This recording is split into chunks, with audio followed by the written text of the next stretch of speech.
The Gen X, Cheryl Cruz with the Millennial, Jeric Gonzalez! Alright! Uy, may fans! Oh my goodness! May fans! Kamusta? Kamusta?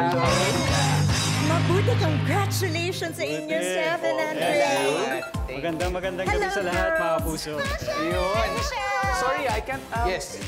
Jen Dolls, I'm sorry, do you have any messages for our contestants today? Parang kayo na pa kayo Actually, meron ako message kay Miss Cheryl Cruz kasi fan na fan niya ako. Lalo, alam mo ba yung song na pinasikat ni Miss Cheryl Cruz? Yes. Naging team song lahat ng mga bading yan. Anong Talaga? song? Mr. Yung, Dreamboy? yes! Thank you very much. Thank you, thank you. Grabe. Alam mo, si Miss Cheryl, actually, nagkatrabaho tayo nun sa Oo show na naman. Meant to Be. Meant to Be. Ang saya-sayang katrabaho ni Miss Cheryl. Kamusta naman sa show ninyo? Parang, pare, napanood mo ba yung isang eksena nila? Oh my gosh, ito ba yung pinapakita natin kanina?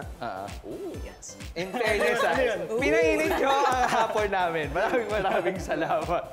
Pero I just want to ask you guys, since yun ito nga, Game of the Gents, Battle of Generations, pero dito, pantay-pantay tayong lahat. Oo. What do you think ang magiging advantages natin sa magiging kalaban?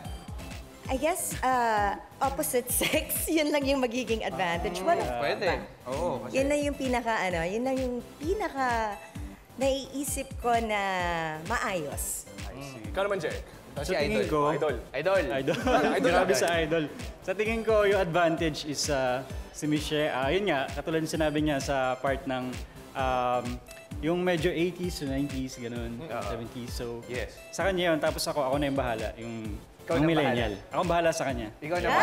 Si Idol lang bahala. Right, please talk lang dyan. Basta magtutulungan kami. Yun. Yes. So let's see kung tama yan. Kaya, kilalanin na natin ang magiging kalaban nila. Ang kalaban naman nila. Ang Yes! katagali. The Gen X, Angelo De Leon with her daughter, Gen Z, Nicole De Leon. Hello! What's up? Hi! Hi guys, welcome to Game of the Gents. Yes. Welcome. Thank you for having us. Oh, thank you for being Congratulations here. to Thank you both guys of so you. much. Salamat. Okay, I just want to start things off with this question, Miss Angelo. Are you close with Nicole? Pero kayo ba, do you Yes. think meron kayong chemistry ngayon? Meron, kasi bukod sa first daughter ko siya, firstborn ko siya, nagkaroon ng time, sinasabi ko nga sa kanya na parang, uy, hindi tayo malayo ang generation natin. Wow! Yes! Sabi ko kasi sa kanya, uy, may Twitter ka, may Twitter din ako. May Yun! Facebook ka, may Facebook din ako. May IG ka, may IG din ako. So malamang ko ako yung nag-a-adjust sa kanya. Ikaw ba, Nicole, if you can share, ano yung mga bonding moments nyo with mom?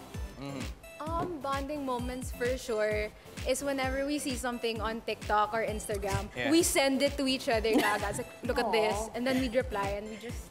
That's a Yun lang, bonding we don't moment. do it. Oh, okay. Don't do it. We don't do it yet. Okay, Yes, since we all know na nga, you guys are very close, ito, I just want to know, ito yung mga makakalaban nyo, what will be your advantages? Wow! Siguro, advantage. Kaya namin basahin yung isip ng isa't isa because we're mother-daughter. Okay, Kumbaga, may dugong nananalaytay Ayun sa nga. amin. Yes! May connect. Ayun, telepathy ba yun? Tayo ba may ganun tayo? Let's see. Wala. Wala. Wala eh. Pero